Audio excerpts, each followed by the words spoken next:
ماں باپ کے پاؤں دھو کے پیو. ماں باپ تمہاری جنت ہیں، ماں باپ تمہاری جہنم ہیں. ماں باپ کو ٹیڑھی نظر سے دیکھا تو جہنم، اچھی نظر سے دیکھا تو جنت. کیا کمال ہے، قربان جائیں.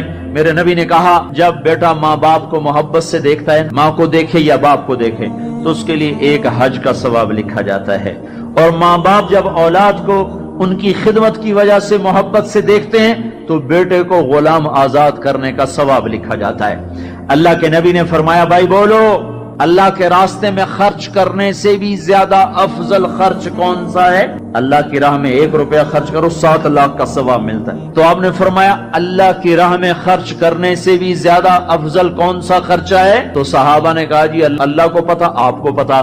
تو آپ نے فرمایا بیٹے کا ماں باپ پہ خرچ کرنا اللہ کی راہ میں خرچ کرنے سے زیادہ افضل ہے. اب میرے تو مر گئے، تمہارے زندہ ہیں تو کچھ کر لو، مر گئے تو پھر ہاتھ ہی ملتے رہ جاؤ گے. پر وہ بھی اب کسی کو توفیق نہیں ہوتی کہ کوئی افسوس اور غم ہو کہ کتنی بڑی دولت سے میں محروم ہو گیا. آپ جنت میں تشریف لے گئے تو قرآن کی تلاوت سنی. آپ نے کہا یہ کون تلاوت کر رہا ہے؟ کہا جی نعمان بن حارثہ. نعمان بن حارثہ تو مدینے میں بیٹھا ہوا ہے اور اس کی تلاوت جنت میں کیسے جا رہی ہے؟ کہا جی ماں کا فرما بردار ہے، اس کی وجہ سے اس کی تلاوت جنت میں بھی آتی ہے. کہ تم نے اتنے لاؤڈ سپیکر لگائے ہوئے ہیں پھر بھی لوگوں کو پوری طرح باہر والوں کو سنائی نہیں دیتا ہوگا، اور نعمان اپنے گھر میں بیٹھ کے تلاوت کرتا اور آواز جنت تک جاتی ہے. کیا چیز لے گئی؟ نہ جہاد، نہ تبلیغ، نہ نماز، نہ صدقہ، نہ تہجد، نہ علم، نہ حدیث، نہ تفسیر، نہ کیا چیز لے گئی؟ ماں کی خدمت نے آواز کو جنت تک پہنچا دیا. کیسی خدمت کرتے تھے؟ ماں کے کپڑے دھوتے، ماں کی روٹی پکاتے، ماں کو نوالے بنا کے کھلاتے. ہمارے ماحول میں کیا ہے کہ میں اپنی بیوی سے کہتا ہوں میری ماں کی خدمت کر. میری بیوی کے ذمے نہیں میری ماں کی خدمت. اگر وہ کہے میں نہیں کر سکتی تو اسے نافرمان بیوی نہیں کہا جا سکتا. میری خدمت نہ کرے تو نافرمان ہے، میری ماں کی خدمت نہ کرے تو نافرمان نہیں ہے. اسے میری ماں نے نہیں جنا، مجھے میری ماں نے جنا ہے. میرے ذمے اپنی ماں کی خدمت ہے. تو نعمان بن حارثہ کپڑے دھوتے، روٹی پکاتے، سالن پکاتے، نوالے بنا کے کھلاتے، تیل لگاتے، کنگھی کرتے، جوئیں نکالتے. اور ماں کوئی حکم سناتی اور سمجھ میں نہ آتا تو دوبارہ نہیں پوچھتے تھے اماں کیا کہا.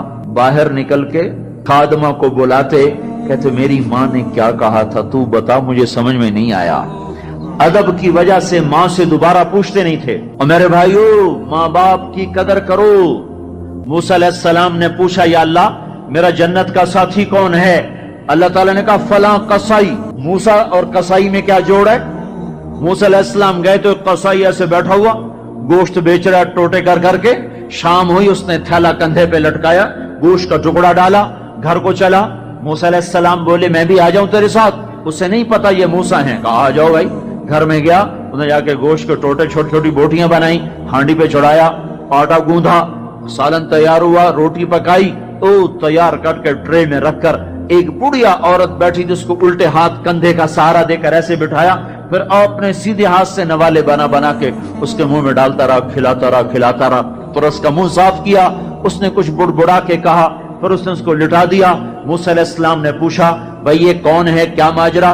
کہا میری اماں ہے، صبح جاتا ہوں اس کے سارے کام کر کے جاتا ہوں، شام کو آتا ہوں پہلے اس کے کام کرتا ہوں پھر اپنے بچوں کو دیکھتا ہوں. موسیٰ علیہ السلام نے کہا یہ کچھ کہہ رہی تھی. وہ کہنے لگا کیا بتاؤں کیا کہہ رہی تھی؟ پاگل ماں ہے.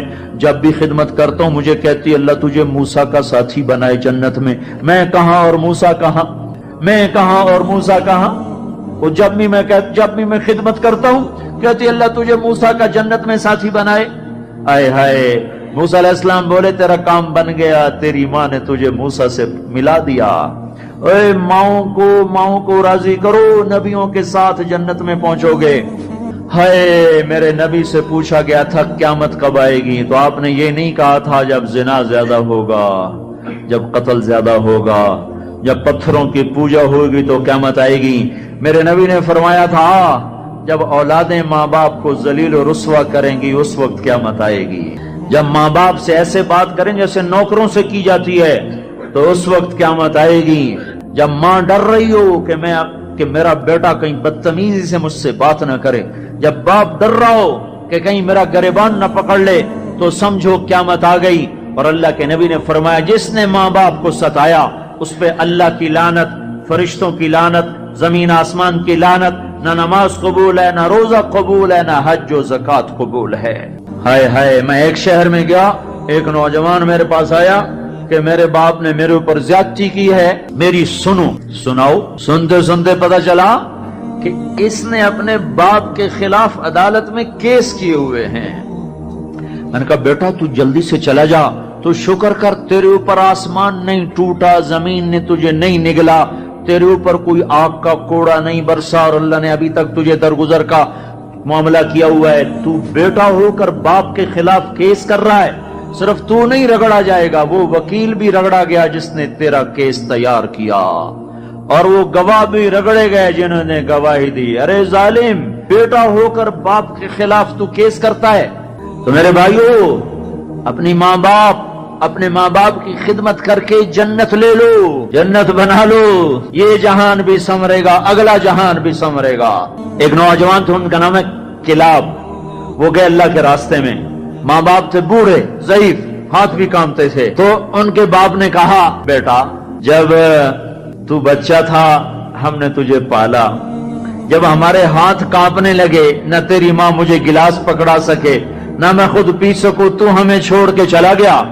یہ اشعار جب حضرت عمر کو پہنچے تو انہوں نے فوراً آدمی بھیج کر اس بچے کو بلوایا، اور مسجد میں کھڑے ہو کر ان کا کوڑا تو مشہور تھا نا، کوڑا اٹھا کے مار مار مار اس کا حلیہ بگاڑ دیا کہ بوڑھے ماں باپ کو چھوڑ کے جہاد میں جاتے ہو، بوڑھے ماں باپ کو چھوڑ کے جہاد میں جاتے ہو، مار مار، جب تک تیرے ماں باپ زندہ ہیں تو اس گھر سے قدم نہیں نکال سکتے۔